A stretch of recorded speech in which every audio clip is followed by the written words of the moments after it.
Welcome to the Encore. Today we are going to talk about laziness and the sluggard. Ooh. So, you know what? I was kind of thinking about this one. This is one, I don't think the definition is hard. I think like weighing the lines of when it's a little bit like the gluttony in the sense of like, dude, like how do I even measure this? It's like you can be a sluggard in every single area of your life. Right. It's like, how do you measure that?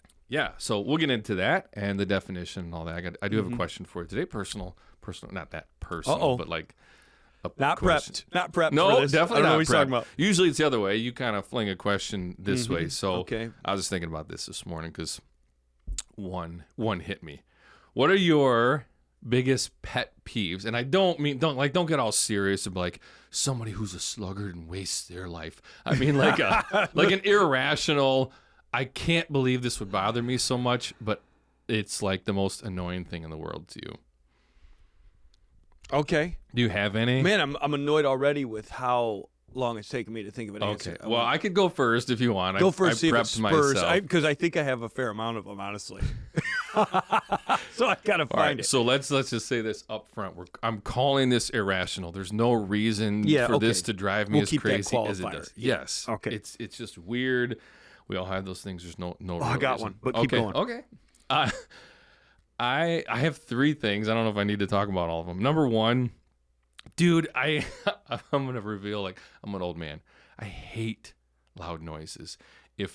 With you. But this might get a little personal too. If I'm driving my car, you know they call it Sunday driving. Like I barely do the speed limit. Like when I'm out, especially in the summertime, I'm just cruising, whatever, driving, and mufflerless or an old school car or even a Harley Davidson goes by me, the loudest thing ever, and it kind of startles me. Like my heart starts to go brrr, like I'm anxious and annoyed, and I'm like, I want to like, so yeah.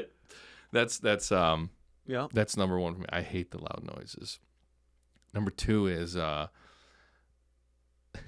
I hate fans blowing on me. You got a real problem. I know with this. I do. It's a real problem. So I call it manufactured here because I'll walk outside and if it's a natural breeze, that's comforting. That feels good. I'm not talking about a February wind chill. I'm talking about a nice summer breeze. Yeah.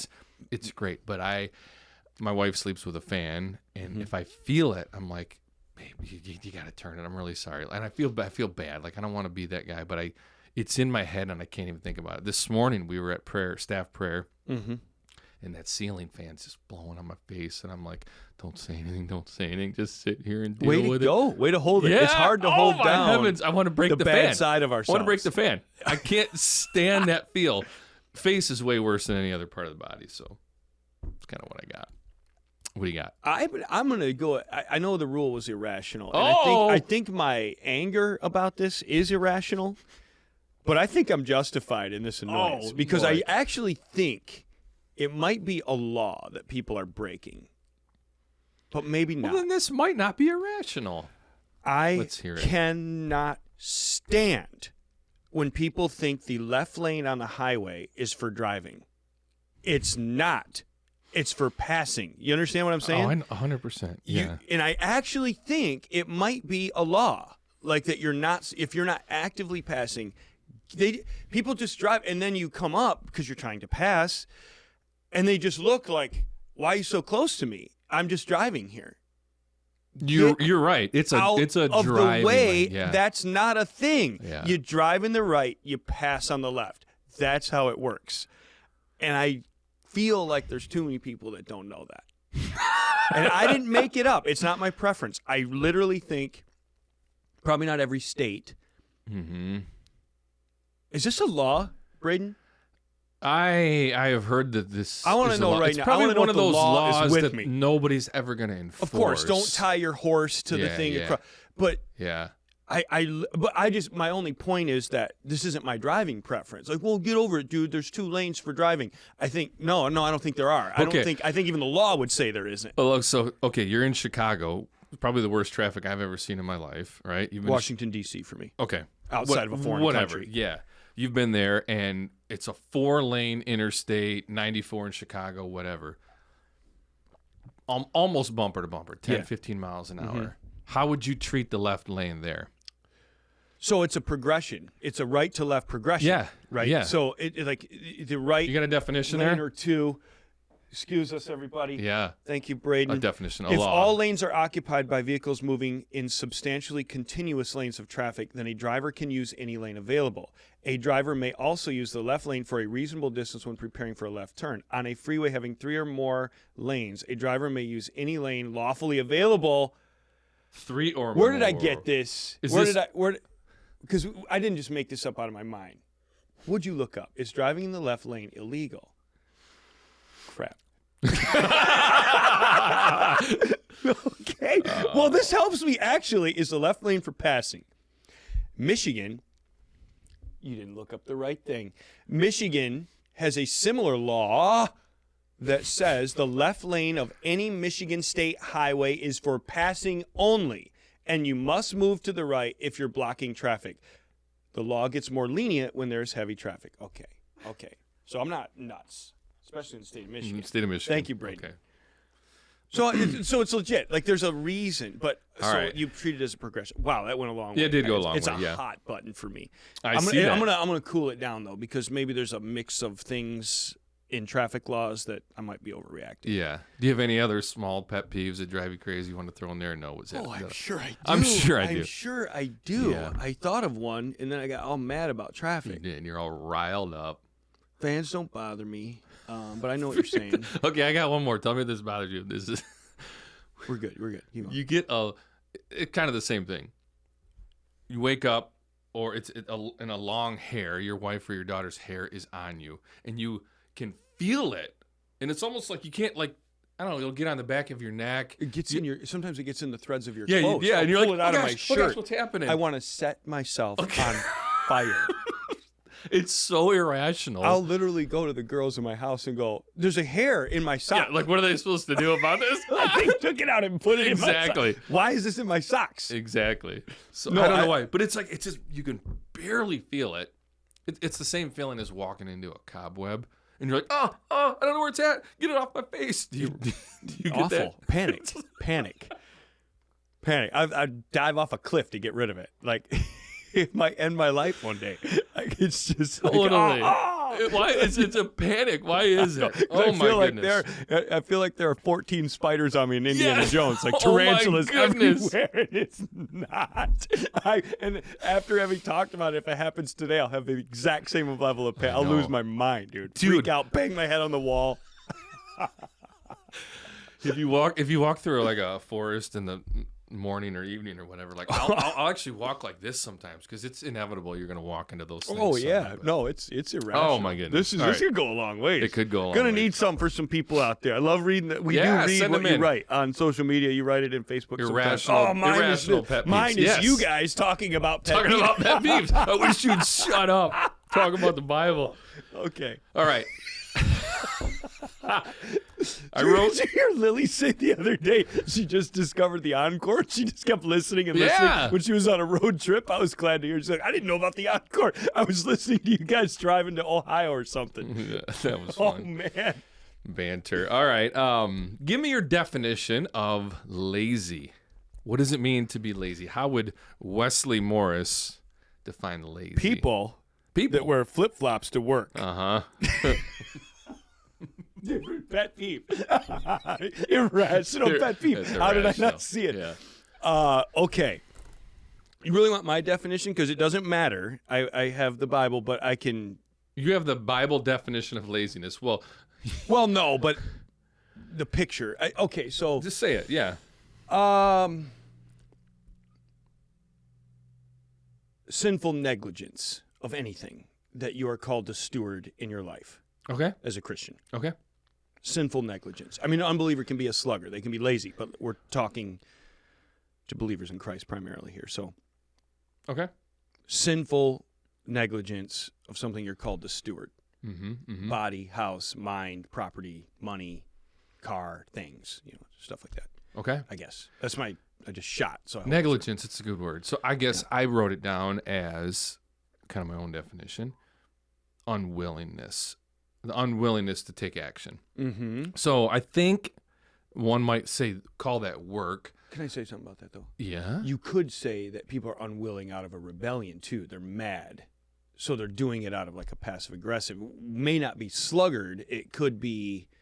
I'm not here to debate everything. Yeah, it's good. If they're unwilling... I'm unwilling to do this job at work because of the way the supervisor treated me. Oh, yeah, we'll see then, won't we? Yeah, forget that. Like, unwilling. I'm unwilling to take care of something on the house because I'm mad at my wife. So that could be a tool of like rebellion or anger rather than just, man, I'm just going to be a loser because I can't help it. I'm a loser. Like, I'm lazy. Okay. No, that's right. good. Like, well, yeah, no, that's a good way to say that. I think that's fair. Negligence is pretty descriptive of what that would look like. Yeah, and you know, I wrote in here like what. Well, we'll talk about all these. I'm things. not saying you're wrong. I'm just saying somebody's unwilling because of other reasons.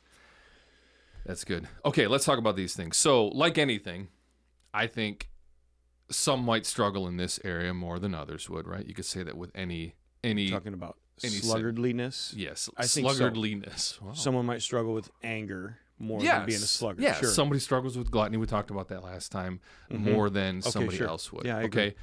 But I do want to say this. I think there is a natural reaction for the workaholic or the extreme driven person to go, oh yeah, let's talk about those lazy people. Let's talk about those sluggards.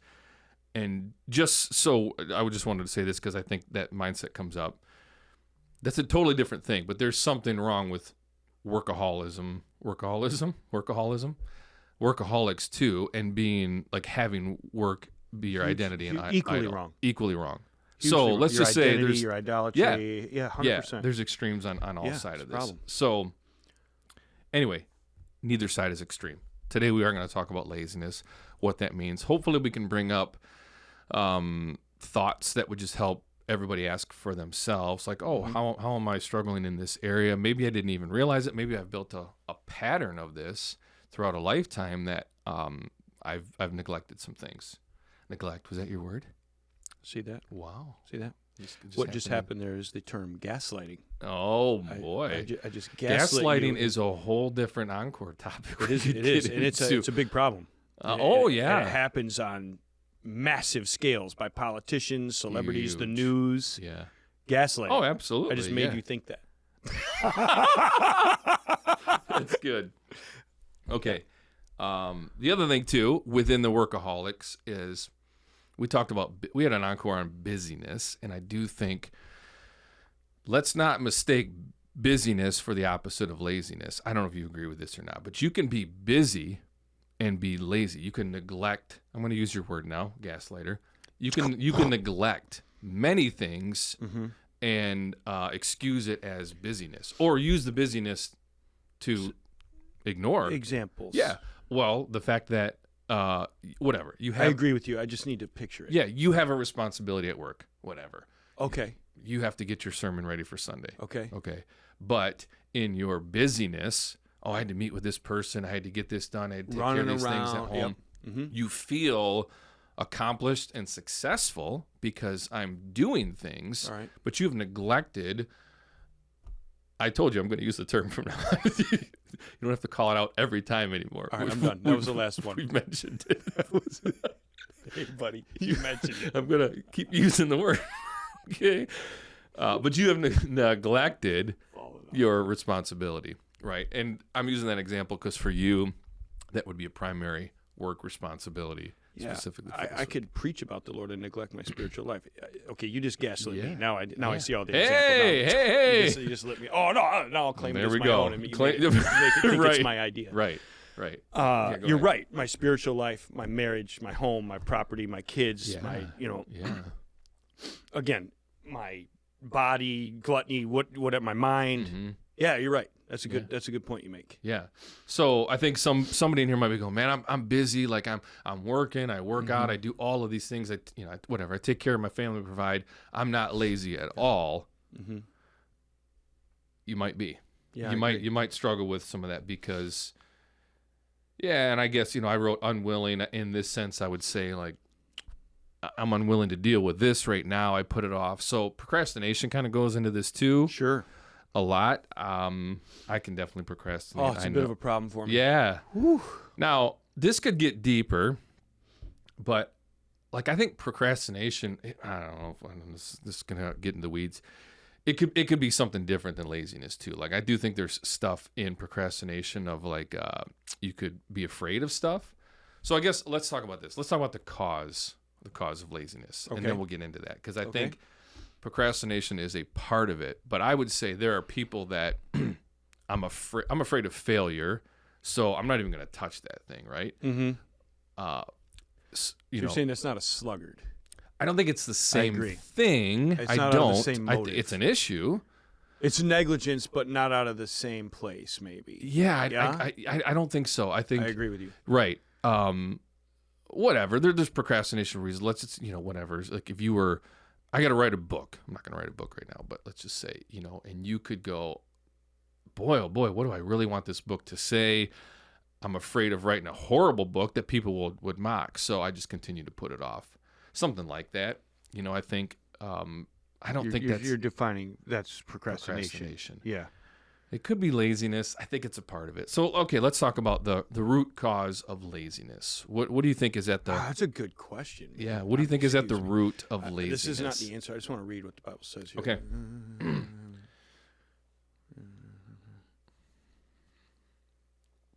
Man, what is it? I think it can vary. Yeah, it can. Selfishness. I think stress, anxiety. I think pressure. But honestly, I think it can be quite selfish. Maybe if I'm gonna pick one. I'm trying to think. So pride. You calling it pride at the heart of it? I don't know. I think that. So I'm trying to think when I'm lazy. Yeah, so yeah. It's because I want to cater to a different desire within myself rather than what needs to happen. Let's use a simple example like mowing the lawn. Mm-hmm. Okay, because the reason I say that is the Bible talks about like look at the guy's house and the fence is all torn down, the rocks are falling, the weeds are growing. Like he says, he shows a picture of a sluggard's house. Yeah. In Proverbs. And so why would I do that? Because I wanted to do something else that catered to my own pleasure. Mm-hmm. That's why I would be lazy. Yeah. I wanted to sit on the couch. I wanted to watch TV. Right. So this actually falls under 1 John 2, the lust of the flesh, the lust of the eyes, the pride of life. This is the lust of the flesh. Okay, we always think of that as a sexual thing, right? Or a drug addict, which goes into that. But it's all about I don't know how comfort, I guess, is the way. Like in the moment comfort, you're catering to your comfort. I mean, work is hard, right? Like, can I read this? Yeah, do it. I'm sorry to cut you off. Do it. I passed by the field of the sluggard, by the vineyard of the man lacking sense. Mm-hmm. It was completely overgrown with thistles, surface covered with nettles, stone wall was broken down. When I saw it, I reflected upon it. I looked and received instruction, a little sleep, a little slumber, folding of the hands to rest, and your poverty will come like a robber. Sorry, I just wanted to show people like I got this. Yeah, that's good. That's good. So comfort, like you're little sleep, little slumber, folding of the hands to rest. That's it right there. I just want to sit down and go, nah. Yeah, and I would call it like the abuse of rest. We talk in our busyness. Okay, good, because rest matters. Definitely. We talked about that in our busyness episode of like God rested on the seventh day. I think he showed a picture for rest. There's physical, spiritual rest that is healthy for people. Different. It's an abuse or an excuse of that. So I think of like in Genesis 2, God creates man, and this is part of what's different with humanity than anything else, the animals, whatever. He asks us to cultivate the earth, to take care and to cultivate. We keep using the word steward. That's not in Genesis, but that's the same. That's the same idea. Yeah. To take care of what God has given us, and even from the beginning of time, I think we were asked to do that. And so, neglecting things, like you're not like the picture is the guys. Your grass is overgrown and all of that. You're not taking care of things that God has given you. I think it would be important to point out we're not talking for the motivation of vanity here. We were talking a little bit about this before the episode started about a different topic about our own appearance and stuff. Like vanity would be the wrong motive. Yep. Yeah. Stewardship would be the right motive. Is that accurate? Yeah, and I think we stewardship, like spiritually, we would think about it as God gave this to us to care for it, and that again, we've talked about this a little bit. That includes our children, how we steward time with them and raise them. That includes the things that we have, and so it is lazy. It is a sluggard-ish to neglect those things and to let it go. Mm-hmm. And I think that's kind of a lot what Proverbs is saying in that too. But and there's a physical laziness and there's a mental laziness. Wow. Right? Man, is that true? Yeah. So I think this is probably one that people don't think about as much. That is the truth, man. And I think that's why I want to avoid the idea of physical laziness. Everybody's thinking, well, I'm in shape. I take care of my body. Mm-hmm. I'm always up and going, and I'm not a sleepyhead, so I'm not a lazy person, right?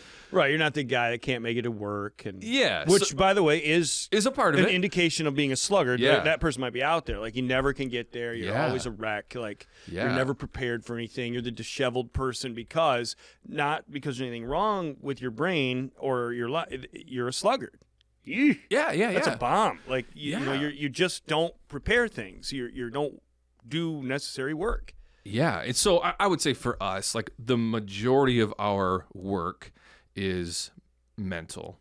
Like we're studying, we're meeting with people. I don't know if that's the right word, mental. It is. Well, I know what you mean by it, and I was just going to bring the same thing up. I'm glad you did. Yeah. Go ahead. What were you going to say? Yeah. This is what I was going to say is this is a vulnerability for me. Yeah. I don't think this isn't out of a place of pride, but I don't think I neglect my body. Mm-hmm. It's hard to care for it the right way, but I do overall. Overall, I'm an active person. I try to think about what I eat. I get it wrong plenty, but all that to say, I don't think I feel like a physical sluggard as far as stewardship of my body, but my mind is where I'm vulnerable myself, and maybe this will relate to somebody who carries a lot of weight on their soul by what they're called to do or the way their life is or something. Yeah. Because it never shuts off, right? And we deal with heavy things. I'm saying we because you brought this up. Gaslit, you to me. And so my inclination is, and I'm not talking about, there is necessary rest and recovery. Mm-hmm. Mm-hmm. But I'll like get drunk on it. Binging frivolous TV shows or sit and stare for so long, like just doing things that turn my mind right off because I just can't take it. And that's not, I sounds like a justifiable excuse. There is a certain level of rest, and then I can have a sense to go beyond it because I just flex that mental and spiritual muscle so much it's exhausting. Mm-hmm. Yeah? 100%. This is what you were already speaking to, I think. Yeah, and you can put that off. But it could be as simple as a conversation you need to have with a friend or your wife, or like where there's a little bit of conflict or disciplining your kids. Like that's not physically hard to you just do don't that. have it. Dude, I gotta talk to my kid and he's gonna get upset and I gotta tell him this whole thing. So I'm just not even gonna deal with it. Yeah. That's laziness. Right? Wow. Big time, dude. Yeah. Big time. Yeah. So you're already answering the next question I would have had. What is the consequence of a mental or emotional sluggard? Yeah. I think the consequence for any of this is that, how else to say this? I would say things fall apart. So there are like natural consequences that you are going to see. The easiest one, you don't mow the grass, it's going to get long. Yeah. Stuff gets in it. Yeah. There's your consequence. There's your consequence. Your consequence is that. Now, same with like cleaning and upkeeping your house. Yeah. Put dishes in the sink for 2 weeks and don't wash them. What's the consequence? Yeah, sure. Flies, smelly, all of that. So like that's your consequence. With your wife, with your kids, with relationship with each other, I think there is going to be fallout, things that fall out in relationship. This is hard as a parent because like a lot of our kids' upbringing on who they're going to be falls on us disciplining them and training them and dealing with these things. And so you may find that your kid tends to be lazy because you never instilled in him physical hard work or, hey, I need to have this conversation with you. So then they can't have conversations. So now I've just avoided conversation. Yeah, they're an avoider. Yeah. Oh, man. So I think there is natural consequences, and things just fall apart. I guess I don't know how else to say that. That's what it says. Look at his house. It's all falling down. Yeah. Wow. Yeah, and that's kind of dropping bombs right now. Well, this is then, now that we're talking into it, this is bigger than I realized. When you think about like what is the end to this? Your spiritual life, everything, man. Wow. Yeah. And there's that's big. And so let's back to the mental thing and the physical thing. I'm going to put this in a spiritual context too. We've talked about this a lot, but it's pretty typical for a Christian to read the Bible, study the Bible, and they get in. We call them, when people say, like, you get in your holy huddles and you never actually do anything about it. Like it's actually laziness. And I think justifiable. That's not an irrational one. It gives me rage outs, dude. That's not an irrational one, but that makes a lot of sense with that. But right, so it is. Yeah, and I think that's the same as busyness, keeping your mind occupied to feel like you feel good about this. If I do this, if I read today, if I just sit here and contemplate on God's word, I'm going to be that much better. But you're actually, God calls us to love and to care for people and to proclaim Christ. And if we're reading 24 hours a day, exaggerated, that'll never happen. So that's that could be mental laziness. So yeah. I did write down. You read a few of those. There's a lot in Proverbs about laziness. I don't know if you have a couple others there. I have the ant one. Go to the ant. Go ahead and read that. Yeah, I'm going to read one in. The New Testament. This just reveals a sluggard. Go to the ant, O sluggard, observe her ways and be wise, which having no chief officer or ruler, prepares her food in the summer, gathers her provision in harvest. How long will you lie down, O sluggard? When will you arise from your sleep? Yeah. What do you got to say about that one? Why would he bring up an ant? Diligent, having no chief officer or ruler. I would say there's no ill motive in the ant's diligence. There's always preparing ahead, always in preparation. She prepares her food in the summer, gathers her provision in harvest. So the ant has no lack. The ant has no lack of shelter. The ant has no lack of food. The ant has no lack of provision, because the ant is not a sluggard. So the Bible says if you want to measure yourself in God's profound, simplistic sovereignty, go look at one of the simplest creatures in creation, is what he said. Go look at the ant. You don't have to have 6 books about it and go to this deep water of philosophy. Go watch what the ant is doing and think about your life. And he comes with a question. How long are you going to sit there? How long are you going to lay down? How long are you going to sleep? He's not saying don't do it. It's the right question. Yeah. How long are you going to do it? So we were talking this morning whether or not people are morning people or not. Yeah. I am not. Right. And I said, it's just Herculean for me to get up. Right. It's just awful. Right. Every day. And it doesn't matter what time I go to bed. It's just not going to happen.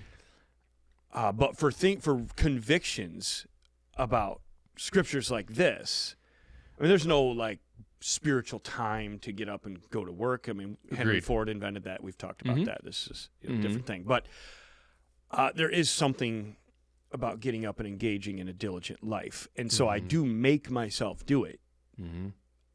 Because if you observe the ant and so forth, it's like I don't. How long will you sleep? Well, my answer is all the time. if I were to just let myself, and I think some of it speaks to the mental and spiritual fatigue as well. Like sleep is a form of easy escapism to me, because like you have said before, not everybody has this, but I can just shut the switch off. Yeah, you got a switch. You got a button. It's pretty impressive. Oh, I could go in there and lay on the floor and go to sleep right now. It's real impressive. It's 10:30 in the morning. I could just go to sleep because I can start thinking about things that are heavy on me and my body. I'll just go to bed. That's a shutdown I'll just go to sleep to cope. Yeah. So the answer is too much for me. I'm not doing that, but that's what it would be. So I can't. So I fight it. So go to the ant. I look. I'm like, no. Like you can't. You can't be laying in bed all the time. You can't do this. Yeah. So this is a common thing. This is parable of the dishonest manager. But in Luke 16:10, Jesus says, "One who is faithful in very little is also will also be faithful in much. One who's dishonest in very little is also dishonest in much. So I guess some of this would speak to consequences. And I don't know, like it's not a 1-for-1 guarantee, but potential blessings from God in your life of like being able to steward what he has given you, the small things or the large things. And I would say just as I don't know, I'll call it a business principle, like somebody who has a large business started from a small thing and was faithful and was a good steward in that, and it was able to grow. So that's part of the, I would say, natural consequences of some of that.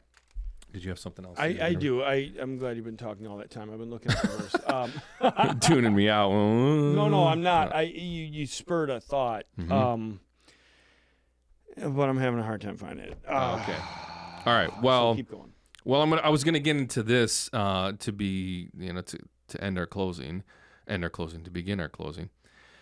How would we overcome this? So somebody is now being able to identify some things in their life, and we want to talk about the overcoming of it, like some practical things. And I think, like, we talked about the gluttony thing, and we actually had practical steps of once you identify it, there is something you have to do about it. And you cannot just wish it away because you recognize it. Like there's work to be done. What do you got? All right. Yeah. So I have, this is why I wanted to find this, because I could tell we were leading toward a solution. Okay, solution. That's where we're going.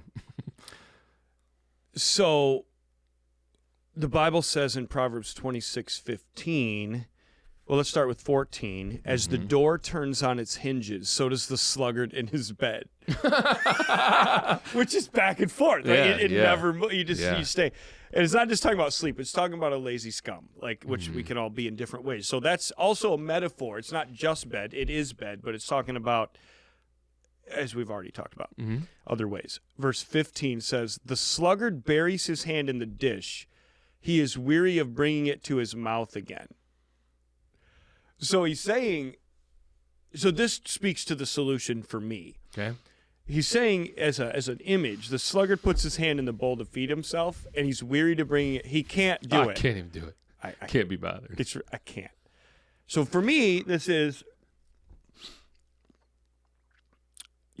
so I have to watch out. So you got to repent, which, we talk about means to turn, right? Turn the other way.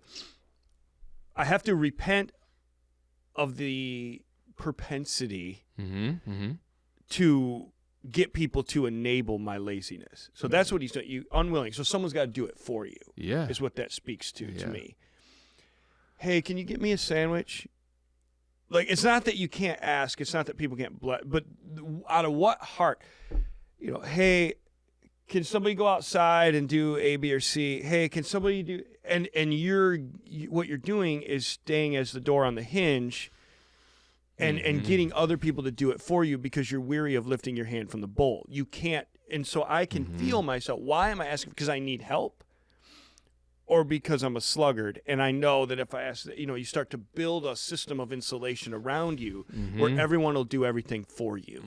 Yeah. So I think people should think about where are you doing that? At your job? Hey, and you manipulate people. Hey, I just can't understand. Can you help me with this thing? Can you help me with this problem? And then you make it somebody else's problem. And then you go home and you make it your husband, you make it your wife, you make it your kid, your parents' problem. And all of a sudden you made everything that you're responsible to steward in your life somebody's problem. Stop. Yeah. And I'm speaking to stop. Yeah. Like, get up and engage it. If you're doing it because you just don't feel like it, wrong reason. Right. And so I have to go, all right, I could ask my daughter to do that, but I should probably get up and do it. Yeah. I think that's I'm being lazy. It's good though, being honest and open with yourself too, because at the same time, like I want my boys to mow the lawn just because I'm trying to instill in them, like you have to take care of things. Absolutely. Quite honestly, I would rather mow the lawn. I love being out there, and it's a weird thing. So like it's harder for me to do that, but I don't know where I was going with that. I guess the motive, the understanding. Yeah, I mean, I do the same thing. I don't actually mow my lawn hardly anymore because of that same reason. But I have to ask but I do other, so it allows me. So am I engaging other things, or am I just sitting down doing nothing? Yeah. Right. Yeah, exactly. And I do want to mention here, we kind of talked about it, but not 100%. Is everybody has to answer this from themselves. I know everybody has different circumstances. There are people that physically are limited in things, right? Whether there's sickness and whatever, like there is illness and things that causes you to sleep more or not have the energy. So look at your own life. We can't answer that. This isn't about comparing to the guy next door and all of that. But so some solutions, how to overcome. I kind of wrote these down, just thoughts for me. I don't know if this works. You can kind of respond to these. But what motivates you and what holds you back? I think being able to answer those a little bit, it's kind of like what you were saying. You have to be honest and identify it. I think we can just get in habits of daily living where, oh, you know what? I never really haven't thought about it in a while. Sure. And so that can be dangerous. So for me, I have to set goals. Like I literally will either take notes in my phone or write on a piece of paper specific goals. Like if I find myself being lazy in one area, which is where are you a sluggard? People should answer this question. That's a great question. Are you a sluggard, and where? People should think about for me, I would say it's two things. It is the food thing. I'm lazy in paying attention as to what goes into my body. I know this kind of goes with the gluttony thing. So this is just a practical example. I know it's extreme. I log my food in my Fitness Pal. That genuinely keeps me accountable. I can be lazy and be like, I'm not even going to do it. But what that does is if I don't log it, then I begin to go, oh, I'm accountable for nothing. Do whatever 2 donuts becomes 12 donuts. So then sluggardly leads to gluttony. Yeah. Yeah, sure. Yeah. Okay. The other thing to me would be the mental thing. Like there are conversations or even like message prep. Like there is, I don't say this to feel sorry for us, but like in ministry, there's always something to do. There's always another conversation to have. There's always another meeting to have. There's always another message prep or like vision for ministry to work through. Yeah. And I would say for me, like I have to write goals. Whatever September is launch, like have these things prepped for young adults of like know where you're going all the way through the year by this time. If I don't have that, I'll tend to like you're just pressed by a deadline and go, I guess I got to teach tonight, so I have to have something to say, you know? Right. Yeah, right. So that would be a real fight for me. So it is genuinely writing goals and putting things in a calendar of, that probably sounds awful to some people, but deadlines, motivation. Like I know at this day I got to answer to it, right? Right. So what about for you? It's definitely a sort of a mental, emotional driven laziness. And so it would be turning my mind off, which primarily could happen by television. And then before you know it, you've spent too much time. So like, and it, it's a battle sometimes. Like, and I'm a night owl kind of guy, so it caters to that, to where no one else is. It feels more justifiable because kids are in bed and whatever. A lot of times, Aaron will even be asleep or something. So it feels like I'm just up, just clicking next episode, and it's just it just mushes my brain. And sometimes that's what I want. And I don't think it's necessarily a bad thing to find a way to shut your mind off. Yeah. But I can go to the extreme. Yeah. Well, and so then it becomes like an addiction, right? Yeah, like, I look forward to later when I can just turn this off. Like whatever's on my mind, it's an escapism. Rather than turn it off, it just takes me away. It takes me somewhere else, 100%. Whether it's a documentary or a fictional show, you know what I'm talking about. I don't have to deal with real life stuff today. So just take me away. Take me to a outer space show that could never happen, where it's just like cartoon land. Just get me away from reality, because reality is crushing me. But it's still not justifiable to be a glutton in that way. A different use of the word, but yep. So I got to think about all right, how much are you gonna? What do you have a limitation? Like what is it? That kind of thing. Yeah. Isn't that weird though that there is something in us. I like rest and I like that, but you do. It might be too much. You do get to a point where you're like, okay, I feel like a piece of junk today. Like now it's time to actually do like there's something natural you cross in over. You. Yes. Yeah. Or even the opposite of it. Like if you worked hard, you feel good. You know what I mean? Like you have a hard day. I always say this when I'm done working out. I rarely ever want to go work out. I never regret that I went when it's over. Like you feel accomplished. I have to disappointingly admit to that. Yeah. Because I can't stand But when it's over, you're like, I'm so glad I did I've never regretted it. No, and you I've don't. never felt worse for it other than like an accidental injury or something. But even then, like, right. I agree. It's hard. And it ain't always about feeling good. I'm not trying to say that, but I think that's in us. Like God created us to steward and to work and all that. So anyway, just to finalize, I kind of wrote down what motivates you and what holds you back for me. Set goals and then be accountable. So my accountability is my calendar or whatever. Like you got to have this done by this date. Sure. If you're not accountable, it's real easy to get away with it. But but the consequences, I think things naturally will fall apart. Yeah. So I think that's all we got for today on the laziness. Pretty good. Yeah. Awesome. That's pretty good. They went a lot of places. Yeah, it did. So hey, we do want your pet peeves though. Send those in just out of interest on our side. But as always, don't take our word for it. Being his, and we will see you next time on the Encore.